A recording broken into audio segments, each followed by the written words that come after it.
अस्सलाम वालेकुम अजीज तलबा तालिबात, उम्मीद है आप सब खैरियत से होंगे और अपने अपने घरों में महफूज होंगे। इससे पहले हमने रिफ्रैक्टिव इंडेक्स और स्पीड ऑफ लाइट को डिस्कस किया था। अब हम चलते हैं टोटल इंटरनल रिफ्लेक्शन की तरफ।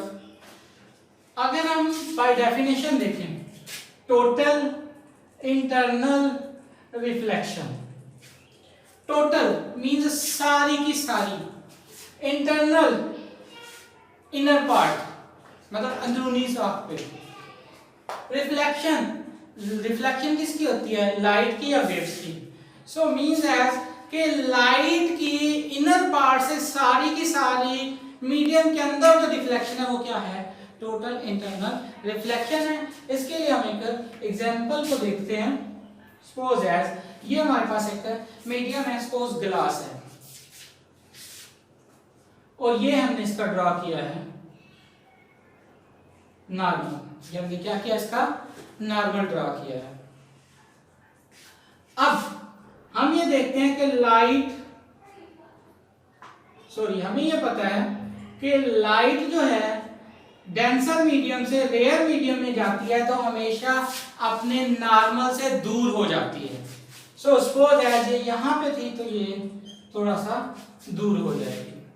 अब अगर हम एंगल चेंज कर दें तो ये मजीद दूर हो जाएगी। अगेन एंगल चेंज करें, ये मजीद दूर हो जाएगी। अगेन एंगल चेंज करें तो ये मीडियम के साथ चल पड़ेगी। मीन्स दैट मीडियम और इसके दरमियान क्या हो जाएगा? 90 का एंगल प्रोड्यूस हो जाएगा। मीडियम और इसके दरमियान में क्या होगा? 90 का एंगल प्रोड्यूस होगा। सो ये जो एंगल प्रोड्यूस होगा, मतलब जिस एंगल पे ये रे आई थी, इसे हम कहते हैं क्रिटिकल एंगल। इसे हम क्या कहते हैं? Critical angle. यानी वो एंगल जिस पे जाके लाइट मीडियम के पैरेलल हो जाती है। लाइट मीडियम के पैरेलल मतलब मीडियम के साथ चलना शुरू कर देती है, इसे हम क्या कहते हैं? क्रिटिकल एंगल कहते हैं। अब अगर इस एंगल से मजीद एंगल चेंज करके अगर हमने लाइट को इन किया तो अब ये लाइट मीडियम के अंदर वापस आ जाएगी, अब बाहर नहीं जाएगी। अब बाहर नहीं जाएगी। एंड सेम एज क्या होगा कि लाइट मीडियम के अंदर ही रिफ्लेक्ट होती रहेगी। तो यही चीज है टोटल इंटरनल रिफ्लेक्शन, सारी की सारी अंदरूनी तौर पे होने वाली रिफ्लेक्शन, यानी सारी की सारी जो अंदर की तरफ हो रही है वो रिफ्लेक्शन क्या है? Total internal reflection. देखिए हमने क्या डिस्क्राइब किया कि फर्स्ट रे को जब हमने पास किया सो वो अपने नॉर्मल से थोड़ा सा दूर हो गई, सेकंड को किया तो वो मजीद दूर हो गई, थर्ड को किया वो मजीद दूर हो गई, फोर्थ को किया तो वो क्या हुआ कि वो इस मीडियम के साथ पैरेलल मूव करना शुरू हो गए। जैसे मीडियम के साथ पैरेलल मूव करना शुरू हुई तो हमने कहा कि मीडियम और एंगल और जो नॉर्मल है इनके दरमियान 90 का एंगल प्रोड्यूस हो रहा है। सो वो एंगल जिस पे आके लाइट मीडियम के पैरेलल मूव करना शुरू कर देती है उसे हमने क्या कहा? Critical angle. उसे हमने क्या कहा? Critical angle. अब अगर मजीद एंगल चेंज करेंगे तो ये लाइट अंदर ही रिफ्लेक्ट हो जाएगी, सेम एज दूसरी लाइट तीसरी लाइट, मतलब रेज अंदर ही रिफ्लेक्ट होना शुरू हो जाएंगी। सो हम ये कहते हैं क्रिटिकल एंगल से वो बड़ा एंगल जिस पे जाके लाइट मीडियम के अंदर ही रिफ्लेक्ट बैक हो जाती है, उसे हम क्या कहते हैं? Total internal reflection. उसे हम क्या कहते हैं? Total internal reflection.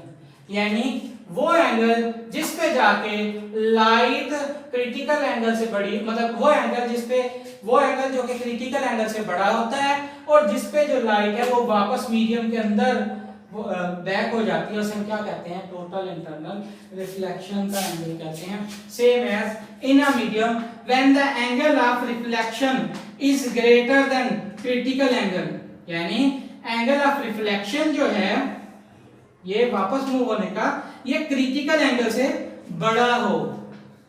जब एंगल ऑफ रिफ्लेक्शन जो है वो क्रिटिकल एंगल से बड़ा हो the whole light reflect back into the medium.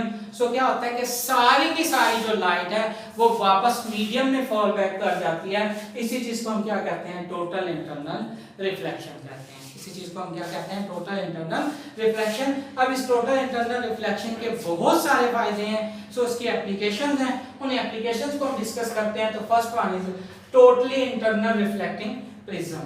Totally internal reflecting prism, कई डिवाइसेस हैं जो कि 90 से लेकर 180 के एंगल पे बनी हुई होती हैं, और फिर जब उनके अंदर लाइट को पास किया जाता है तो वो टोटल इंटरनल रिफ्लेक्शन के प्रोसेस पे काम करते हुए लाइट को वापस उसी मीडियम में फॉल बैक कर देती हैं।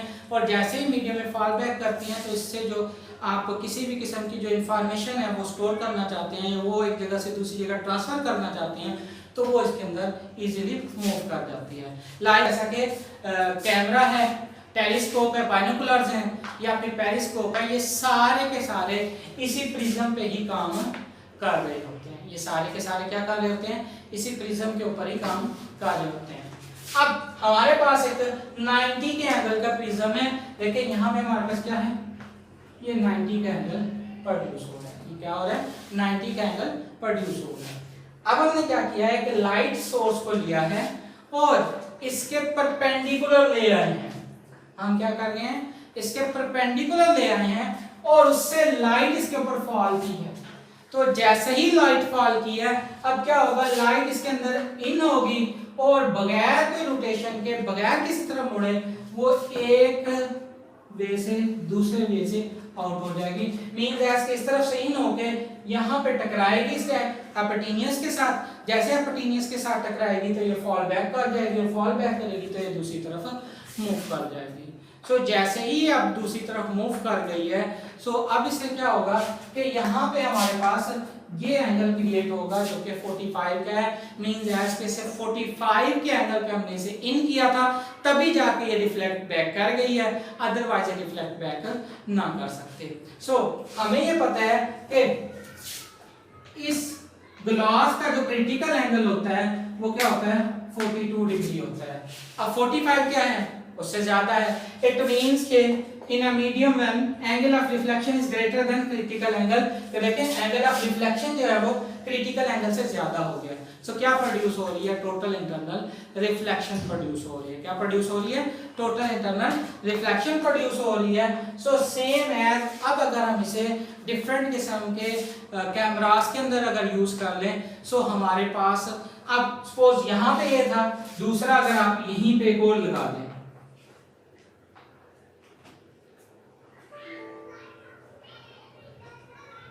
सॉरी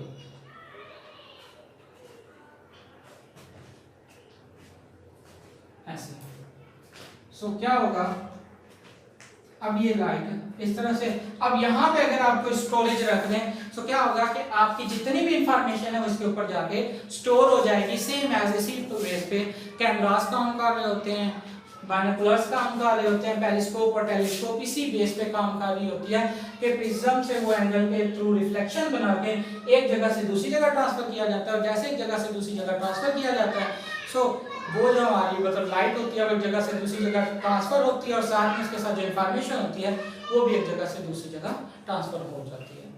अब इससे जो नेक्स्ट है वो इंशाल्लाह हम नेक्स्ट लेक्चर के अंदर